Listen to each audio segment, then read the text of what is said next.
Havana, capital of Cuba, the Caribbean metropolis which for many decades has been so little loved and so badly neglected. Breathtakingly restored beauty alongside unbelievable ruins.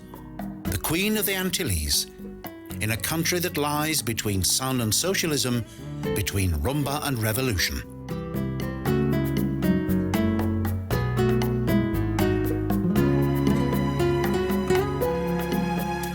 In 1553, the Spanish conquerors nominated this harbour as a collection point for ships loaded with gold and silver from the new Spanish colonies, and named the settlement San Cristobal de la Habana. To protect this gateway to the New World from attack by looters, several forts were built. Thus, Cuba's oldest fortress complex originated, the Castillo El Morro.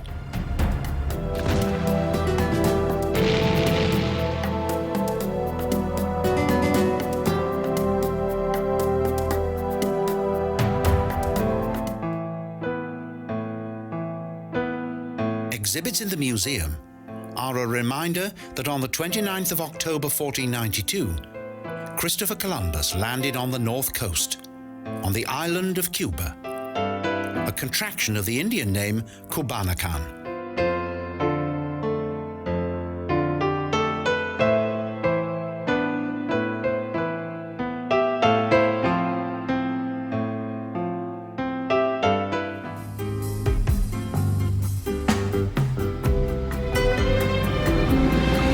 Which lies in a natural harbour with a 200-metre wide entrance, soon became more important than the island's capital of Santiago.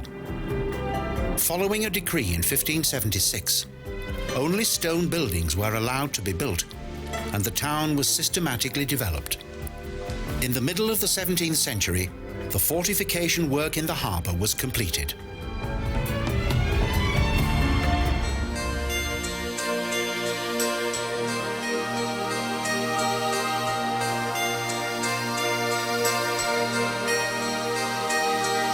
The cathedral is located in the most beautiful historical square in the heart of the old town. The building of a missionary church on the drained swamp had been instigated by the Jesuits. The transepts and the Baroque facades were added later. The cathedral remained unchanged for centuries.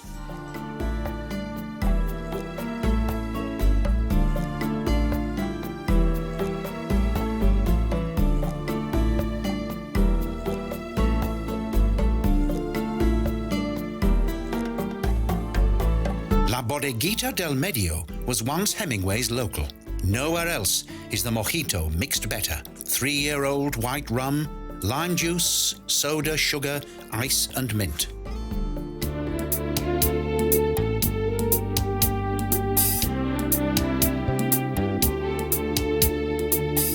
On the most beautiful colonial square, the Plaza de Armas, the old ceiba tree stands, under which the founding of the town is celebrated.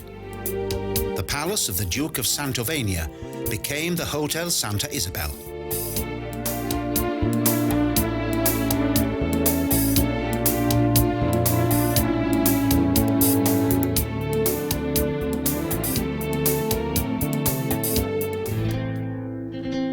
The freedom fighter Carlos Céspedes glances across to the Segundo Cabo Palace, which was built for the colony's highest-ranking government officials.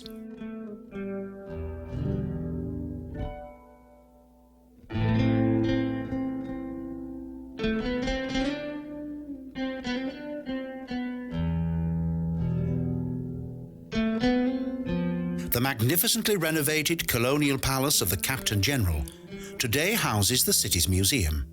Even here in the shady interior, there is a further reminder of the discoverer Christopher Columbus.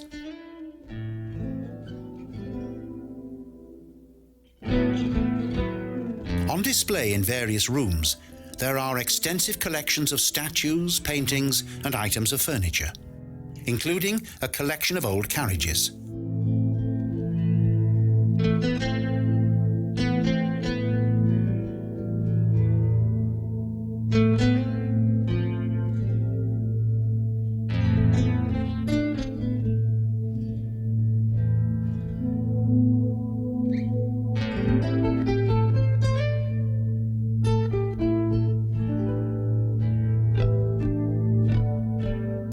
longtime companion of the conquistador Hernán de Soto, waited in vain for his return. She was called Giraldilla.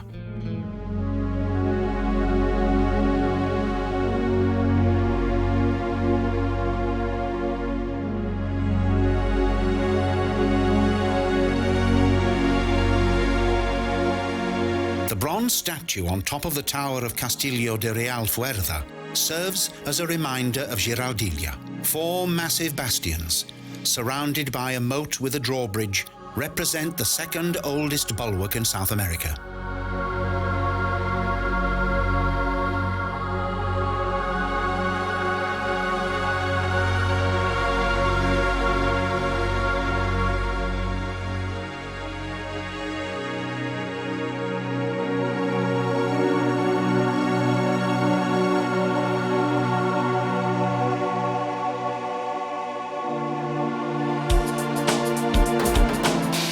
And in the fortress courtyard, Cuban joie de vivre welcomes the visitor.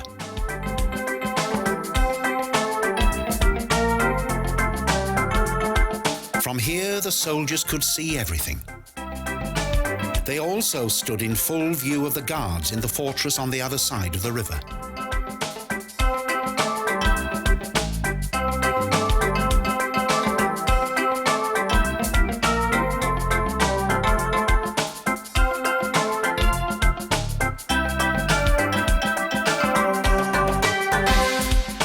Havana, with its population of 3 million, is the capital, the heart of the island. An unbroken pulse at which the past and the present collide.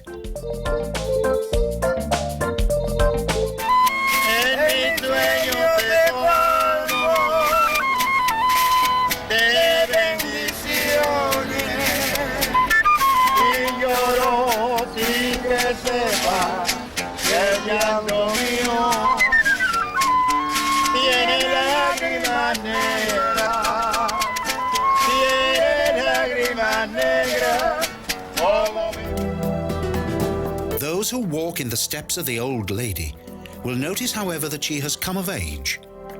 Her makeup is crumbling. World-weary, she sleeps.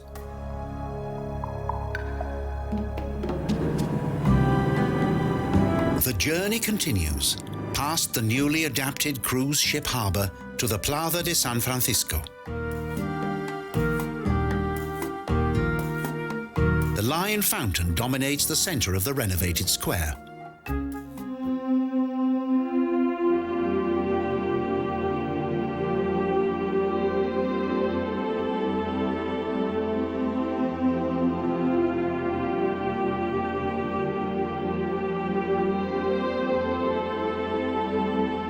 The Basilica and the adjoining monastery of San Francisco de Asís form one side of the square. For many years, this church was the most modern and elegant in the town. Today, however, it is used as a museum and concert hall.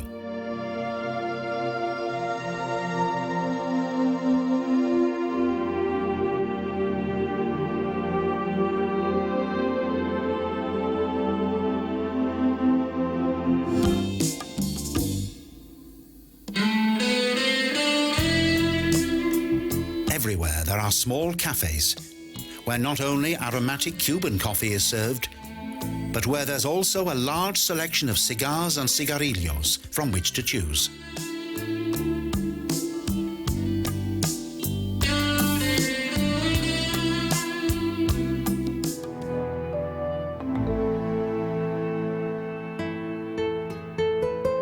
Because the town had become so cramped, in the 16th century, there was an attempt to expand it with the Plaza Vieja, the old square. The old city palaces around the plaza have repeatedly been rescued from ruin and still exist in their original form.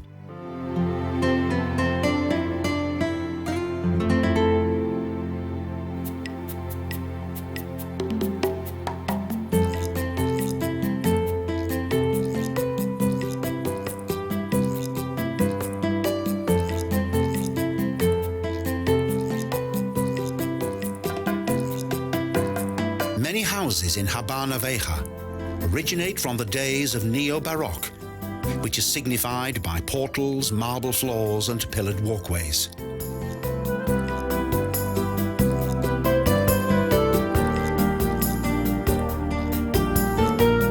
Old-timers are inseparably connected with Cuba. Nowhere else in the world do so many classic vintage cars merge with the general traffic.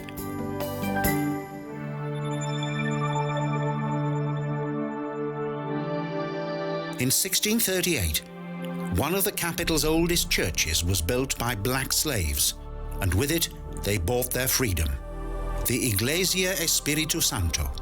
Under King Carl III, victims of persecution sought asylum here. Ancient graves can be seen in the crypt.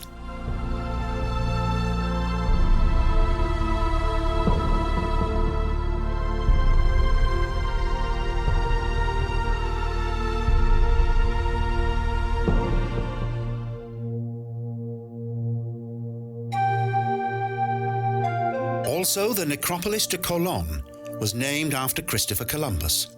With approximately 800,000 graves, this cemetery is one of the largest in Latin America.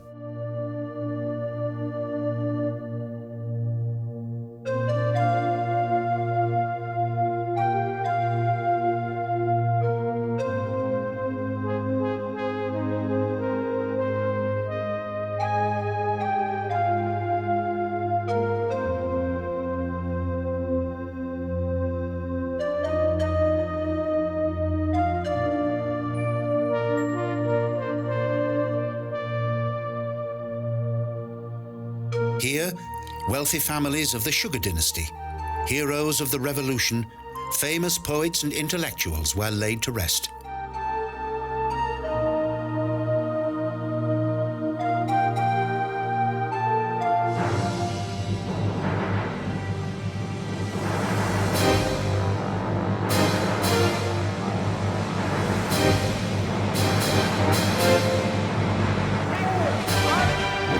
Close by lies the Plaza de la Revolución, where to this day Fidel Castro offers his latest invective.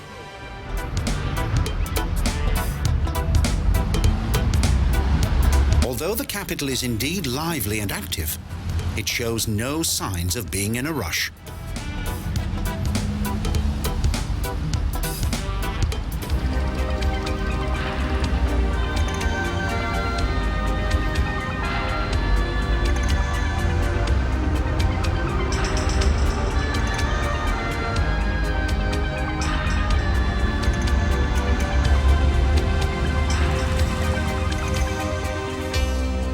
More than 2,000 workers created an authentic replica of its Washington model, the Capitolio, seat of the Senate.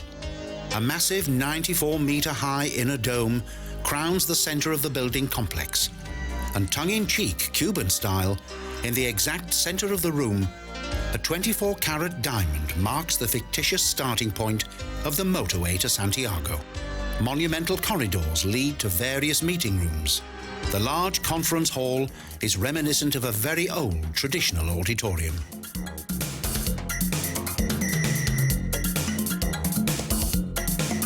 In front of the Capitolio, photographers and carriages await their next customers, and also those who entertain with animals.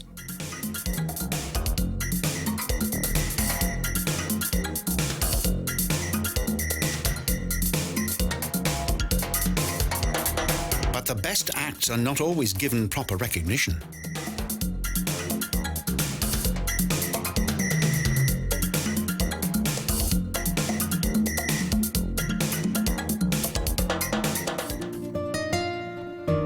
Whether it be the Teatro Marti, the old tobacco factory, the famous Bacardi house, or the Floridita Bar, everywhere there is a feeling of nostalgia.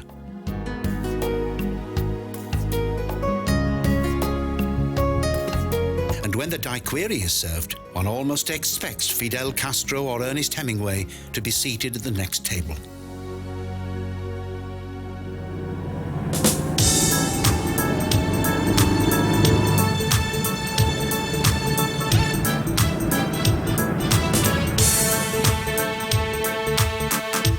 We leave Havana in a westerly direction, into a nature lover's enchanting and diverse paradise. The autopistas are kept very busy here. Not only cows and pedestrians pass by, but at a leisurely pace also ox carts. The road is used by everyone.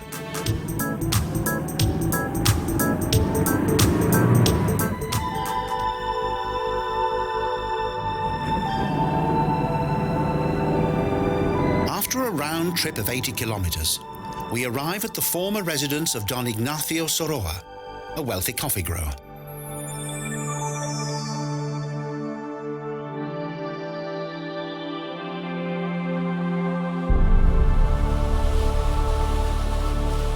A narrow path through the woods and over many steps leads to a hidden waterfall.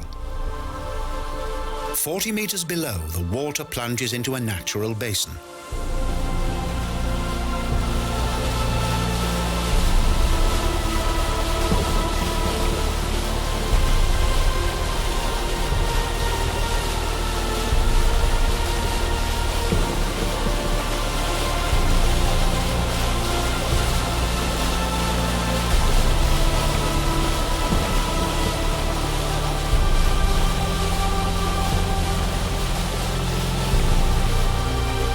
Glistening water and magical peace are an open invitation for birds to take an undisturbed bath.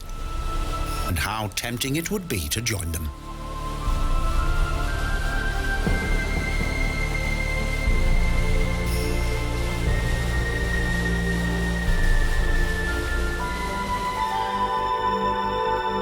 But impatience to see more drives us on. On the return journey, we meet an artist who, with the simplest of equipment and great skill, makes glass jewelry.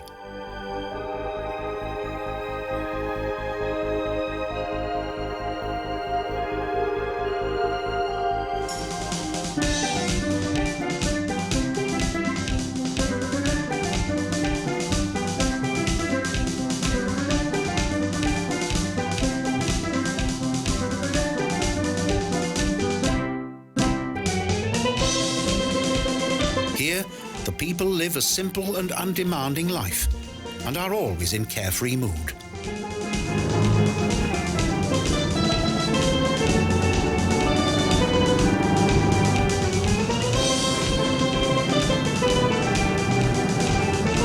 Continuing west along the Autopista Nacional, past fertile fields and hard-working farmers, our journey continues until we reach the provincial capital,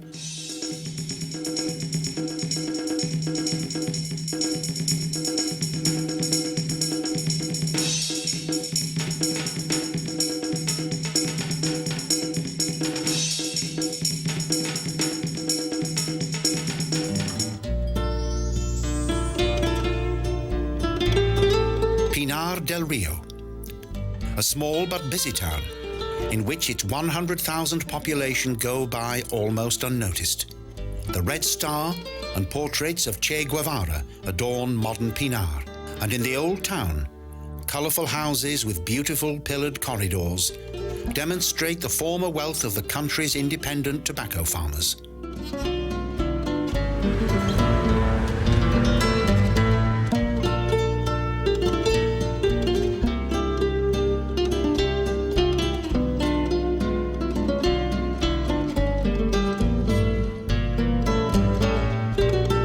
Teatro Milanese, the luxurious old cultural palace and proud houses depict the status of the tobacco bourgeoisie that once resided here. Almost every house possesses a wooden veranda, and fantastic decorations indicate the artistic flair of the past. Time is of no import here. While observing life on the streets, one begins to think in the same relaxed tempo of the leisurely smoked cigars.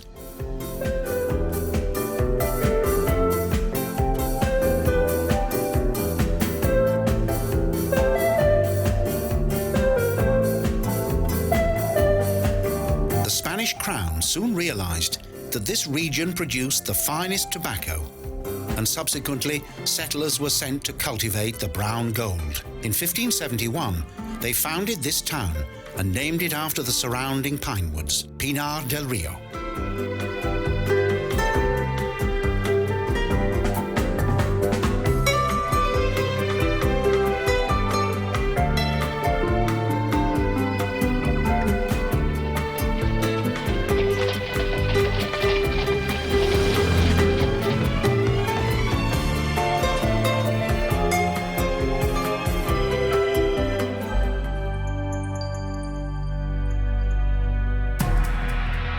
Catedral is also a reminder of the religious Spanish settlers who proudly cultivated the best tobacco in the world. Here, the Sunday service was an opportunity to worship and praise thanks to the Lord.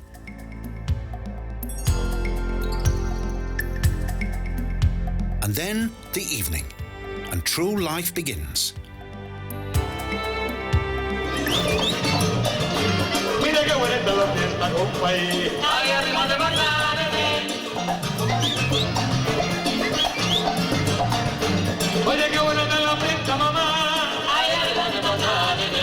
Music, dance, rhythm, and Latin temperament all combine and are the energy, the lifeblood of the Cubans.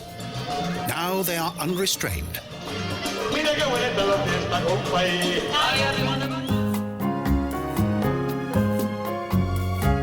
A visit to a tobacco factory is a must. Cuba's cigars are world famous, and it's impossible to ignore the fascination of seeing the rolled tobacco leaves.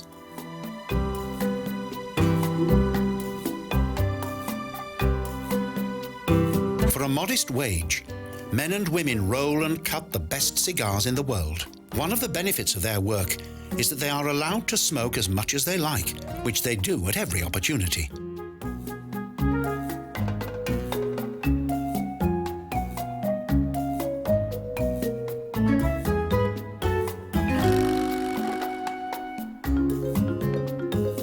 The contents of a Havana cigar comprise 3 different varieties of leaves, which are rolled in a unique and valuable wrapping, the capotes.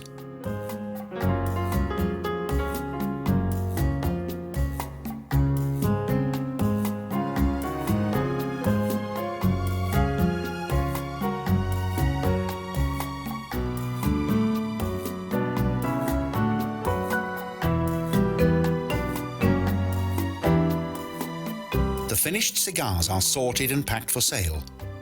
Alongside sugar, they are the country's most important export.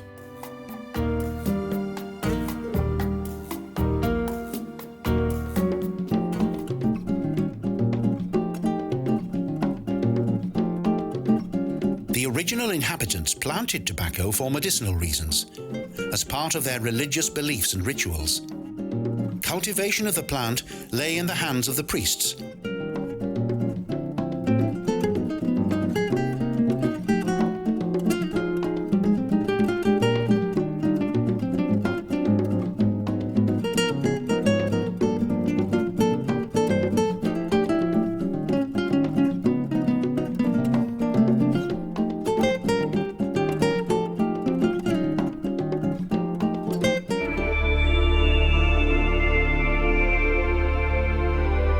Tobacco plantation, we meet a famous tobacco planter who has granted us permission to visit.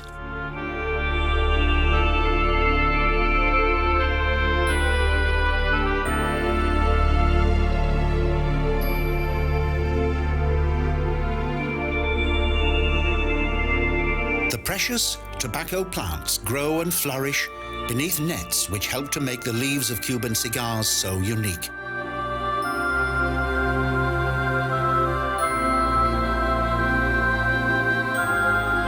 The leaves are salted and hung up to ferment and dry in casas de curar. Regular damping down ensures that they will ripen evenly.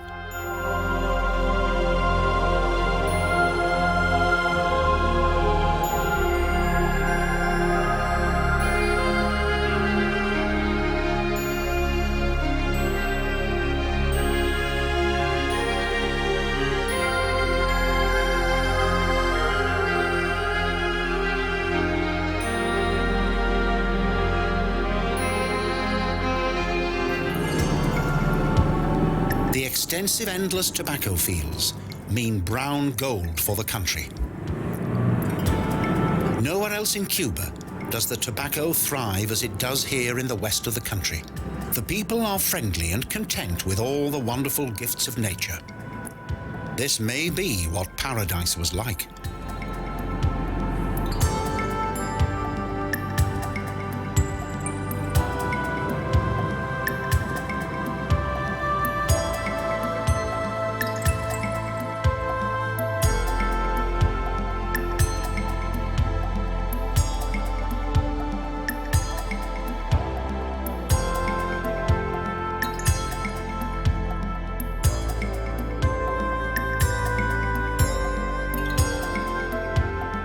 the tranquility of evening approaches, it is easy to envy the tobacco planters who make a living from the natural world that surrounds them.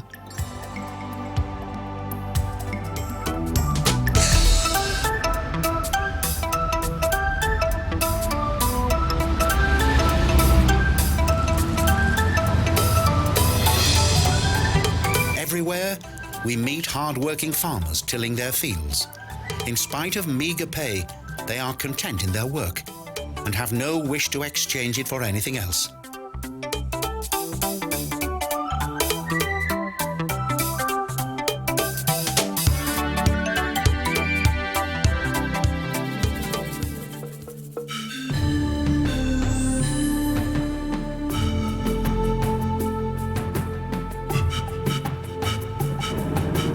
Like the backs of massive elephants, strange earth formations emerge from the valley of Sierra de los Órganos, christened Valle de Viñales by the country's seafarers.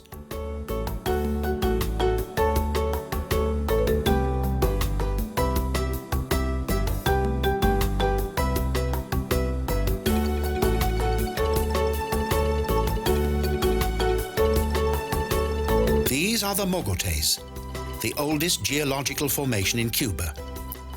Strongly weathered limestone peaks, which, supported by pillars, once covered a large complex of caves.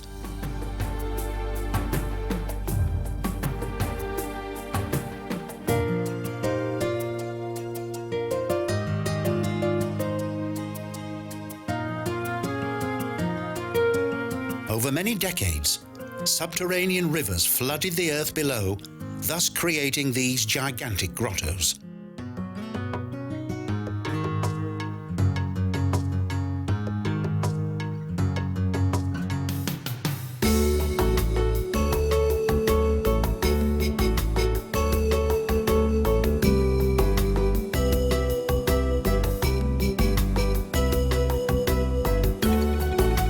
Many cave roofs collapsed, and only the hardest limestone remained.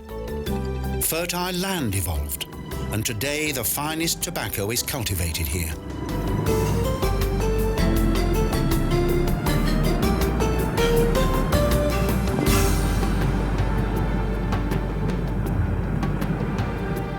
It was only in 1920 when a huge Indian cave was discovered, Cueva del Indio.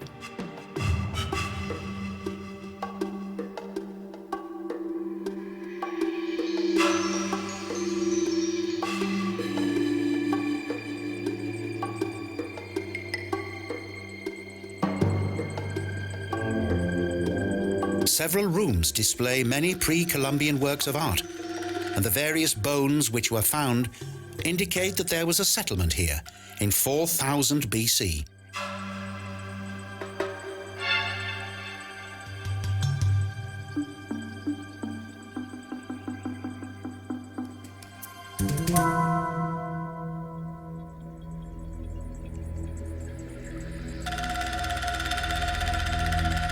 After a short boat trip on an underground river, in the full light of day we arrive at the other side of the hill.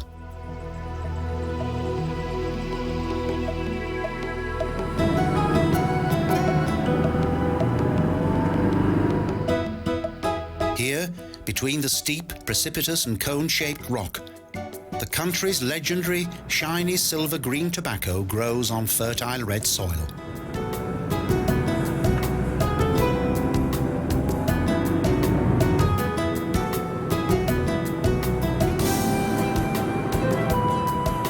This perfect landscape resembles a Chinese watercolor painting, and the sun and the rain combine to enrich the canvas of color.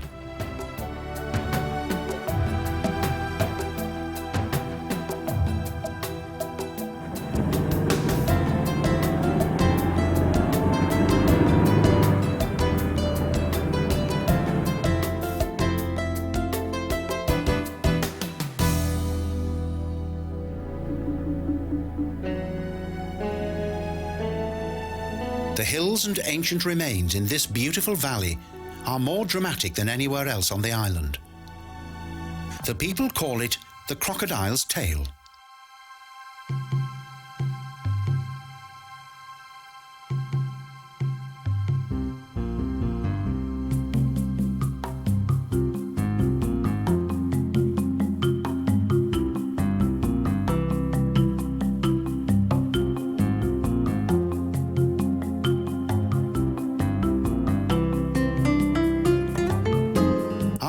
rainfall, it is as though strong fingers grip the clouds, or the sun once again burns relentlessly into the valley.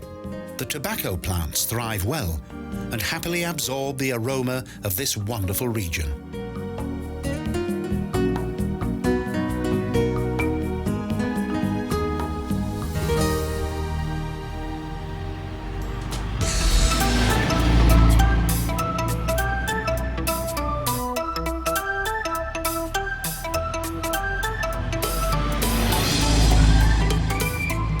The journey takes us further into the southeast of the country, ever deeper into the exotic world of this Caribbean island, which is gradually, yet timidly, slowly developing its tourist trade to boost the country's economy.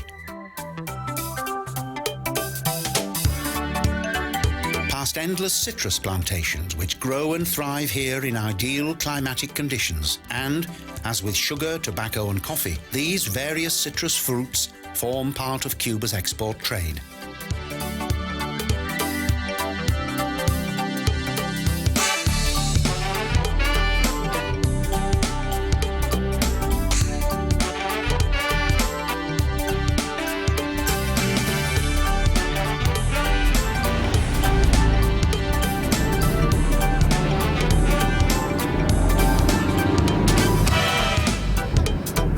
There is all manner of transport here.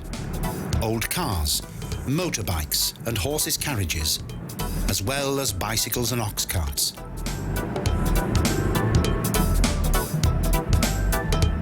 Everything seems to be spontaneous. At the roadside, a merchant has set up a smoking pyre to make charcoal for paying customers. Here it seems that time stands still.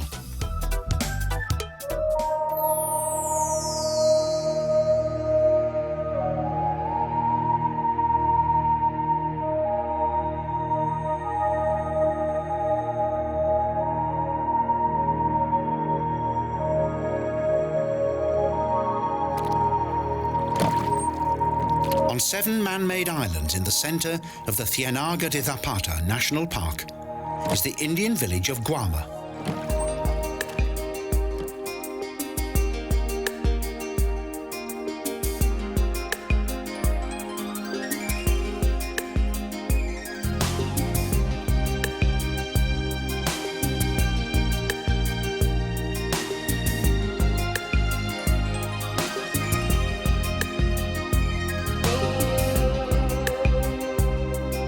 This untouched, swampy nature reserve with its dense mangrove forest vegetation offers an ideal sanctuary for many rare water birds.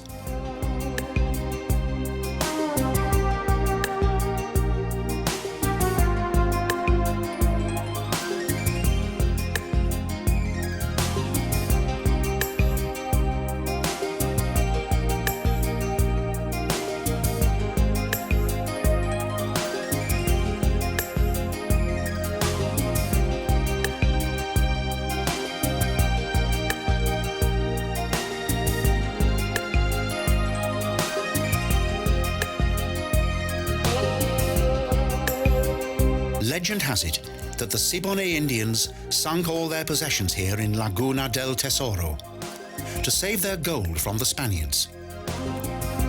Today, however, there's no hint of this in the calmness of the lagoon.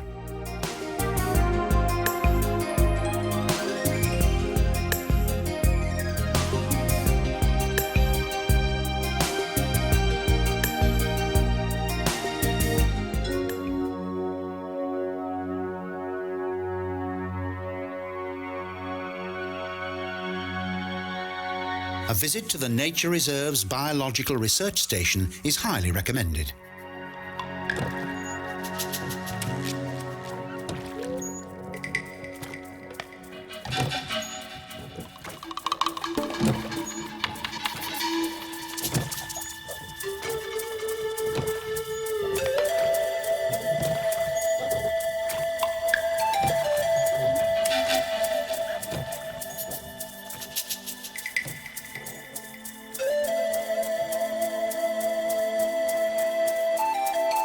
A knowledgeable guide escorts us through the unspoilt nature reserve in search of the unusual.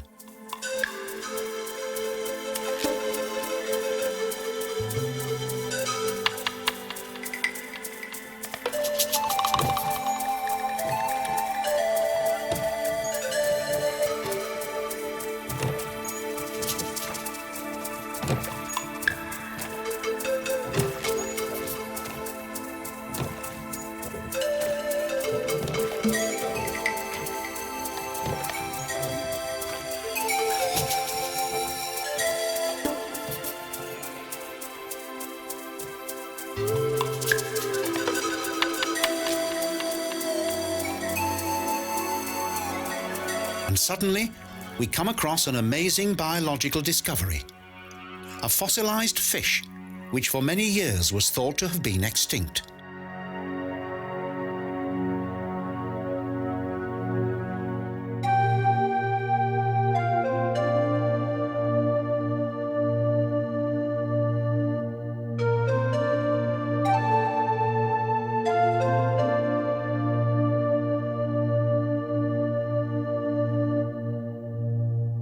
Visitors enjoy the peace which radiates from this Garden of Eden.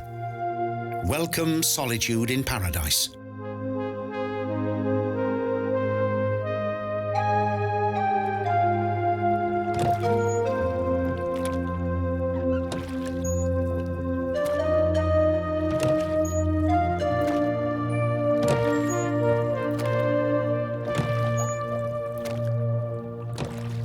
In these constant humid conditions, rare plants and waterflowers thrive.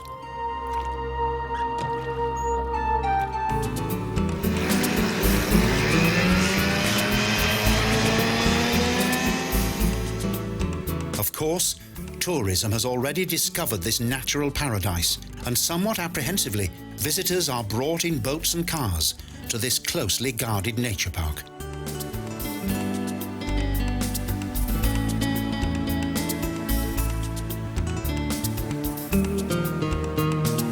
A constant, omnipresent state escort leads the way through the bioreserve to track down the Cuban national bird, the tocororo.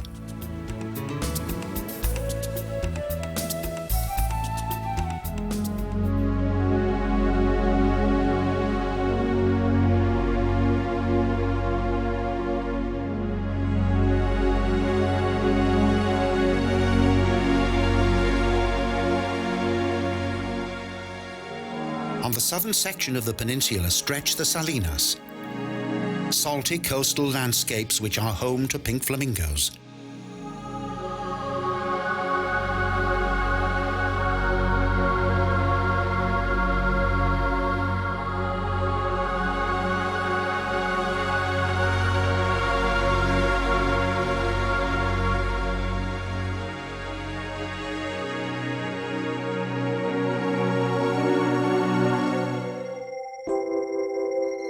Also, the crocodile breeding station should not be missed.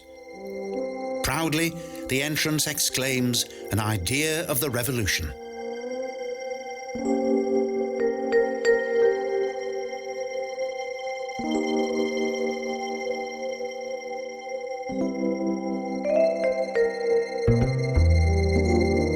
As though carved from stone, the crocodiles lie around lazily, but suddenly become active when the feeding begins.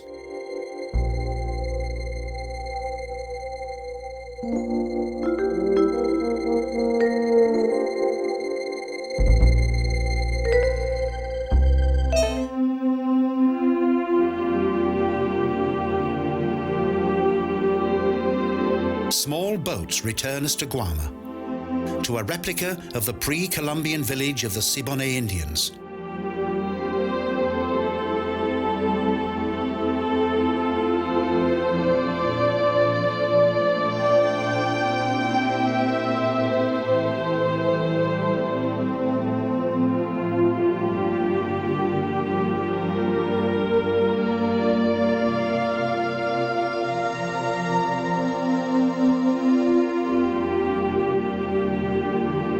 Here, the Cuban sculptress Rita Longa created 32 lifelike sculptures which portray the daily life of the Indians.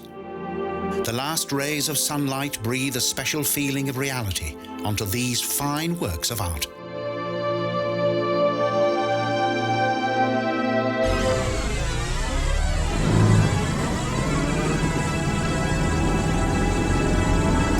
journey continues further southwards, through endless fields of banana plants.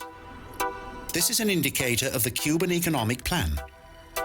In this region, the cultivation of bananas is rife, which is what the revolution demands.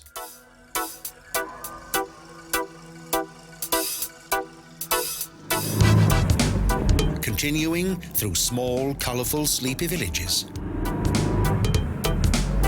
over hilly country roads, past Cuban cowboys,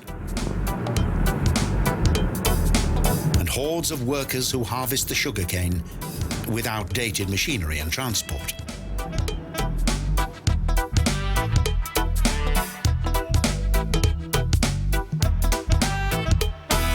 What today gives an impression of paradise, for thousands of black slaves was once purgatory from which there was no escape.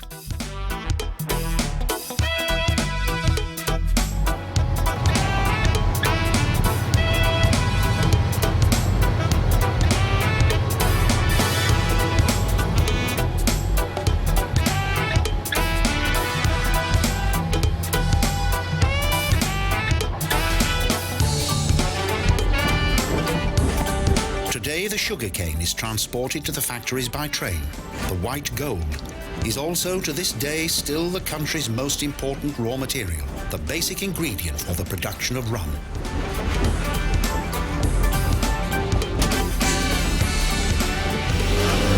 Only a short drive along the coast road until we reach the true center of the country.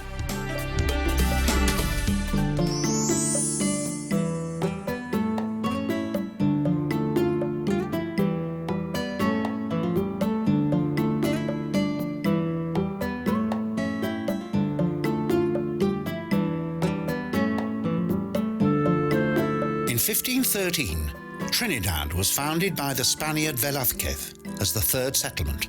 In the 18th century, and prior to the Spaniards' conquest of Mexico, the city experienced wealth and recognition through the cultivation of sugarcane.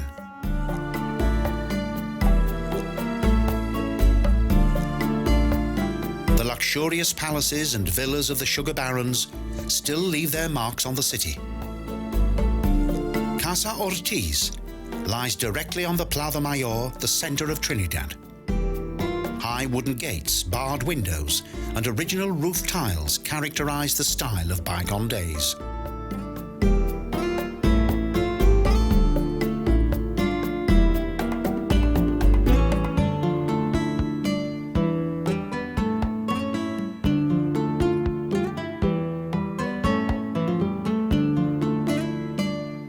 These treasures of the past are well tended and on public view.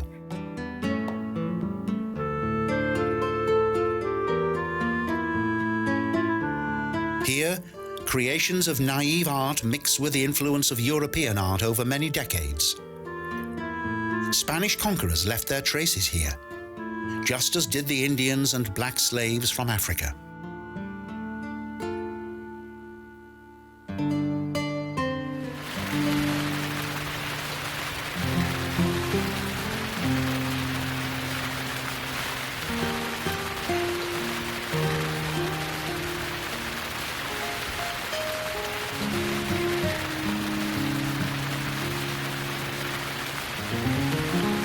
Short but heavy tropical rain showers add to the enchantment of the old town. Shimmering, damp, shiny stone facades and statues radiate an unavoidable dreamy charm.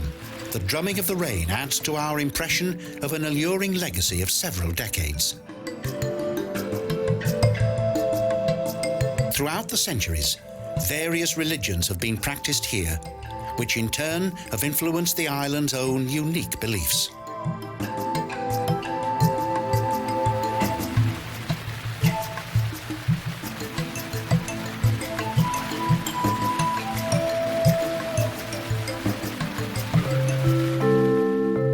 Trinidad contains most of the country's museums, and the elegant colonial interior decor of these grand palace-type villas indicates how well these properties were furnished at a time of great wealth.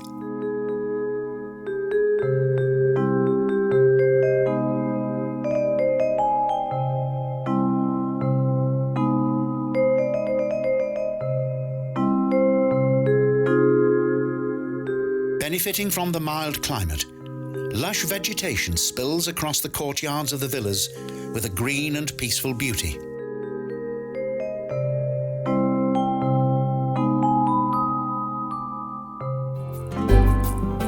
The splendor of the past can still be felt to the present day. Tranquility and calm have not yet been invaded by modern life.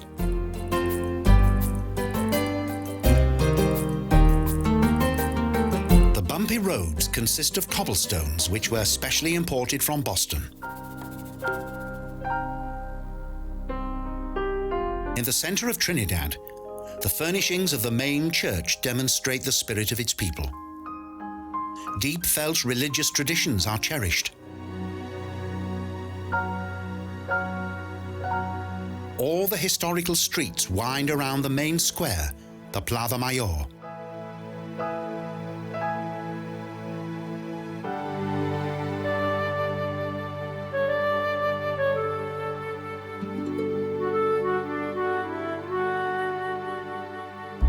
The palace on the Plaza Mayor was built in 1740 by the Earl Nicholas Brunet family, who resided here for many decades.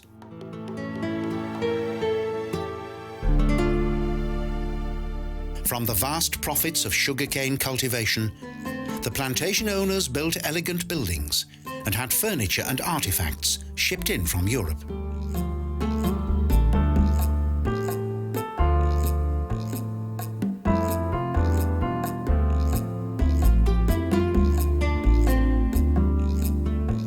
From most locations, Trinidad's most famous landmark can be seen, the bell tower of Iglesia La Santísima.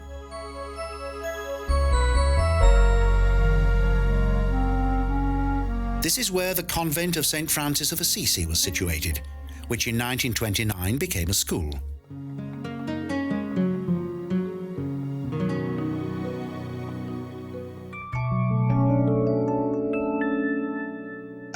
The past remains as it was. An eventual economic decline appears to have frozen this place in time and gives the impression that everything we see today is as it must have been long ago. The Museo De Historia is housed in the former palace of the sugar baron Cantero. A feast to the eye, the visitor can marvel at porcelain, furniture from all over the world, and valuable crystal chandeliers.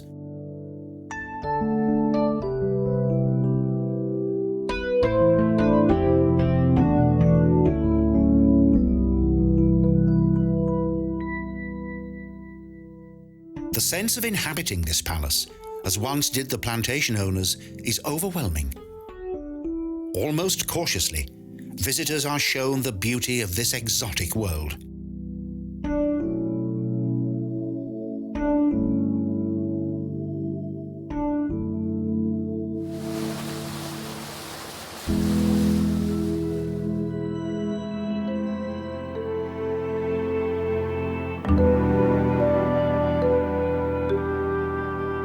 No Cuban town has changed so little in 200 years than that of Trinidad.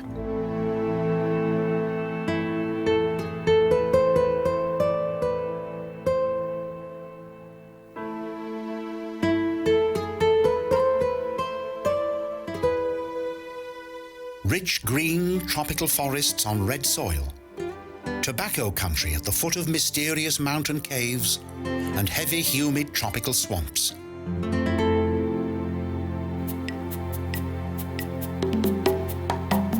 But also the melting pot of colonial culture and immense nostalgia. Cuba is an overgrown Garden of Eden, a paradise at the end of the world.